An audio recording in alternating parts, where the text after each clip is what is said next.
अब आपको थोड़ी गुरु महिमा सुनाते हैं।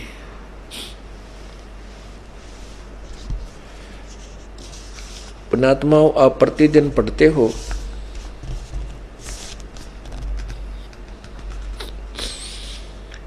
नित्य नियम के अंदर, लेकिन आपने एक रूटीन बना लिया कि नित्य नियम तो करना ही करना है, बस फटाफट फटाफट कर लो आज। अब इसको नित्य नियम को करे, ध्यान से सुने, उसमें क्या क्या आदेश है प्रभु का, उसके ऊपर विचार गहनता से करे प्रतिदिन, ताकि आप डगमग ना होगे। इसलिए दिया आपको ये। और आप पढ़ते हो, इसके क्रिया इसके विपरीत करते हो, तो आप वही होगे जैसे पहले हम गीता जी का ज्ञान पढ़ते थे और पूजा उस ज्ञान के विरुद्ध करते थे। तो क्या फायदा उस पढ़ने और पढ़ाने का? उस नित्य नियम की क्या फायदा हुआ नित्य नियम का? ये आपको जो भक्ति बोध में वाणी बताई है, इनके अनुसार अपना जीवन भी आपने सुचारू रखना है। तो क्या बताया है? दंडवतम गोविंद गुरु बंधु अविजन सोए, पहले बहे प्रणाम तिन नमो जो आगे होए। गुरु को कीजे दंडवत कोटि कोट प्रणाम, कीट न जाने भृंग को यूं गुरु कर हैं आप समान।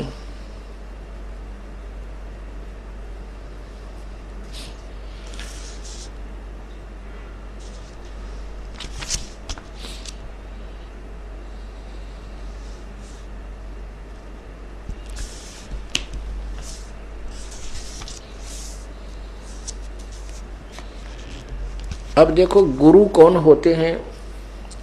अब जैसे ये 3 लोक के गुरु हैं, और ये जैसा भी इनको ज्ञान है ये साधना बताते हैं, और कहाँ तक स्वर्ग तक पहुँच जाते हैं। फिर स्वर्ग में अपने पुण्यों को अक्षीण करके ये फिर 84 लाख योनियों में पुण्य लौट आते हैं। तो ऐसे गुरुओं से हमें लाभ कुछ नहीं। इसलिए अब सतगुरु शब्द प्रयोग करना पड़ा, अन्यथा गुरु शब्द बहुत होता है। सतगुरु इसलिए कहा जाता है जो सच्चा ज्ञान प्रचार करे, जो तत्वदर्शी संत है वही सतगुरु कहलाने का अधिकारी है।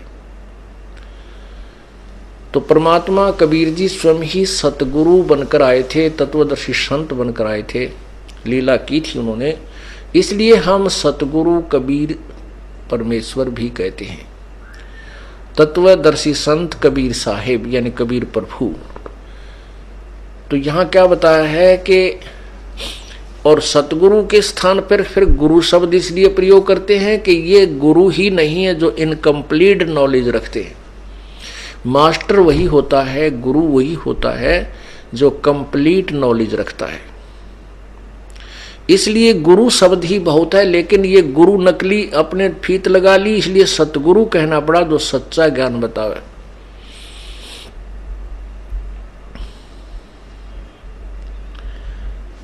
फिर भी सतगुरु कहें या गुरु कहें, वो भूमिका केवल उस पूर्ण संत की तरफ ही होती है। बाकी ये नकली गुरु फीत अवश्य लगा लेते हैं, लेकिन गुरु पद के ये योग्य नहीं है। अब राजा जनक गुरु थे, मार खा गया, उसको कंप्लीट नॉलेज कहाँ था? अपनी पूंजी दे बैठा और फिर 84 लाख योनि में आ गया। फिर वो परमेश्वर कितने दयालु हैं, कबीर परमेश्वर उसी प्यारी आत्मा के साथ कहाँ पहुंचे? पंजाब में, जहां पर सुल्तानपुर में अपनी बहन के घर नानक जी रहते थे, और वहां सुल्तानपुर के नवाब के एक मोदी खाने में नौकरी करते थे, और वहां प्रतिदिन बेई नदी पर स्नान करने के लिए जाते थे, जो सुल्तानपुर शहर के बिल्कुल साथ से बह रही है। वहां प्रभु मिले थे। ये कहानी आपको अभी सुनाएंगे आगे। तो कहते पूरा संत मिलेगा जब यो रोग कटेगा जन्म और मृत्यु का। क्या बताते हैं भाई? फिर जब गुरु मिल जाए पूर्ण, उसके प्रति हमारी क्या श्रद्धा होनी चाहिए। क्योंकि जैसे नकली गुरुओं से त्याबिरान माटी हो रही थी और अपनी पूंजी कति खत्म करके अब नानक जी क्या बन गए, सिंपल एक नौकर बन गए। लेकिन उनके अंदर भक्ति की कमाई फिर भी थी जो परमात्मा की शरण मिली। इस कारण से उनके हृदय में प्रभु की चाह तड़फ विशेष थी, जिस कारण से वो हिंदू धर्म में जन्म, पवित्र हिंदू धर्म में जन्म होने के कारण नानक साहब जी गीता भी पढ़ते थे और फारसी आदि भी सीख ली थी, क्योंकि उसमें अरबी फारसी भी सीख ली थी, संस्कृत भी कुछ सीखी हुई थी। ब्रजलाल पांडे से वो पढ़ा करते थे। लेकिन फिर भी प्रभु की चाह न्यारी थी। जैसे उनके पिताजी ने जब वो सौदा करने के लिए भेजे तो उन्होंने सारा सामान जो लेकर गए थे, पैसे सभी का सामान खरीद के और साधु संतों को भंडारा करके खाली हाथ आ गए। तो उनके पिताजी ने कहा कि तू नाश करेगा। नानक जी के पिताजी ने कहा तू ऐसा लड़का पैदा हुआ, क्या सौदा करके आया तू उस पैसे का। श्री नानक जी ने कहा कि मैं तो सच्चा सौदा कर दिया पिताजी। अब क्या सच्चा सौदा कर दिया कि भंडारा कर दिया, भगवान के बच्चों को खिला दिया। तो तब उन्हें सोचा, क्योंकि हम संसारिक लोग हैं वो, और संसारिक जो क्रियाएं हैं वो साधु संतों की क्रियाएं से कति विपरीत हैं, उनकी विचार भी विपरीत हैं। इसलिए दोनों पिता पुत्र में कभी नहीं बनी, क्योंकि संत वापस नहीं चला करते थे, वो समाज के अनुसार नहीं चल सकते। तो इसलिए वो उनको वहाँ भेज दिया उनकी बहन के पास कि इसको कितना छोटी मोटी नौकरी में लगा दो, ये बिजनेस के योग्य नहीं है। तो वो नौकरी वहाँ करते थे। ब्रजलाल पांडे से जैसा भी उन्होंने ज्ञान ग्रहण किया था कि श्री कृष्ण सर्वोपरि भगवान है, अजरो अमर है, विष्णु अवतार है, गीता जी का ज्ञान श्री कृष्ण जी ने ही कहा है, ऐसा श्री नानक साहब जी ने कति घोट रखी थी ये बातें।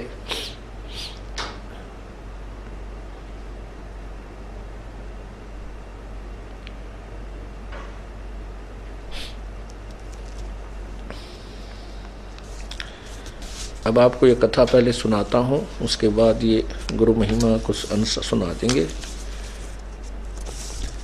पुण्यात्माओं, नानक साहब जी का जन्म सन 1469 और परमेश्वर कबीर जी का प्रगट होना, प्रगट दिवस यानी प्राकट्य सन 1398 से सन 1518 तक, और नानक जी सन 1469 में उनका जन्म हुआ। तो इससे सिद्ध है कि नानक साहब और कबीर साहब समकालीन थे। समकालीन मीन एक ही समय में पैरेलल उनका जीवन रहा है।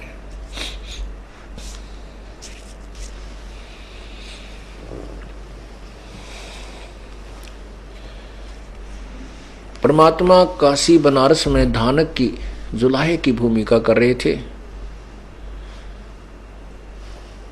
और कहते हैं, गोता मारूं स्वर्ग में जा बैठूं पाताले, गरीबदास ढूंढता फिरूं अपने हीरे मोती लाल।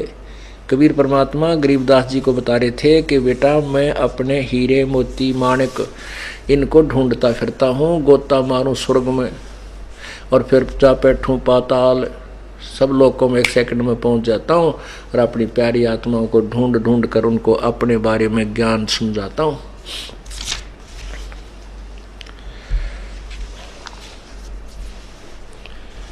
तो परमात्मा को अपनी आत्मा का पता चला, पता तो था ही उनको। तो नानक साहब जी सुल्तानपुर के नवाब के यहाँ नौकरी करते थे मोदी खाने में, और प्रतिदिन बेई नदी के ऊपर स्नान करने जाया करते थे और वहीं बैठकर कुछ देर अपनी साधना भी करते थे, जैसा भी उसने गीता का ज्ञान ब्रजलाल पांडे से जो उन्होंने पढ़ा सुना था। एक दिन परमात्मा कबीर परमेश्वर वहां प्रगट हुए थोड़ी सी दूरी पर, और एक जिंदा महात्मा के रूप में, जिंदा महात्मा एक साधु के रूप में, जो एक काला और कोट पहनते हैं, घुटनों के से नीचे का, टखनों से थोड़ा ऊंचा, पिंडलियां तई का, और केवल एक कच्छा पहनते हैं और एक टोप ऊपर पहनते हैं, काला सा टोप, ऊंचे टोप पे ऐसे चोटे से गानू ऐसे ऊंचा सा। तो उस वेशभूषा, जैसे आपने सुना है कि धर्मदास साहिब, धर्मदास जी, सेठ धर्मदास जी जो बांधवगढ़ के रहने वाले थे, और वो वृंदावन मथुरा में ऐसे ही अपनी हिंदू साधना करता हुआ, हिंदू पवित्र हिंदू धर्म के अनुसार साधना करता हुआ तीर्थों पर भ्रम रहा था, भटक रहा था, भ्रमण कर रहा था। तो वहां परमात्मा यही जिंदा रूप धारण करके गए थे और उसको कहा था, अपने आप को दास कहा था और उसको महात्मा जी कहा था, सुन वैष्णो बैरागी।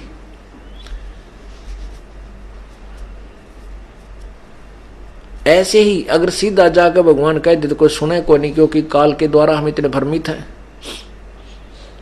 तो वहां जाकर के परमात्मा ने एक दास की भूमिका की नानक साहिब के सामने।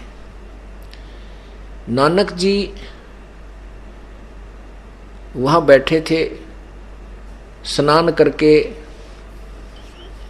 पहली बार जब परमेश्वर गए तो स्नान करके वो अन्य भक्तों के पास बैठे, यानी वहां बैठे कुछ अपना साधनासी कर रहे थे, जो भी उसको क्रिया बता रखी थी। तो परमात्मा जाकर के नानक जी के पास थोड़ी सी दूरी पर विराजमान हो गए और उसको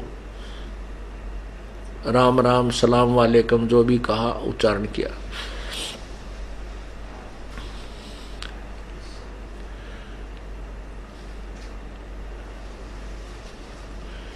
नानक जी क्योंकि साधु भाव के व्यक्ति थे, आओ जिंदा महात्मा, आओ जिंदा जी, कैसे आना हुआ, कहां से आए हो, कौन हो तुम।